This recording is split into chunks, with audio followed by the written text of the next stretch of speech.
Morning! Ito na po yung mga alaga kong rabbit.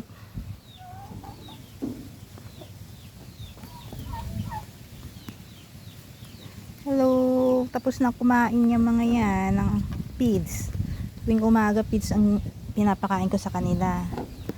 Sa hapon, mga dahon-dahon na lang.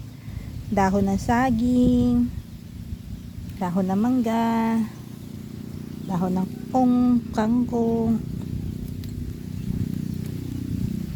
Ito po, ito yung nanay nila dito.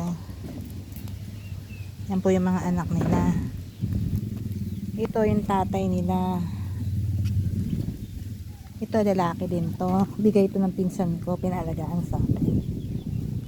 Ito magkapatid. Hinihiwalay ko sila, nag-aaway-aaway kasi sila.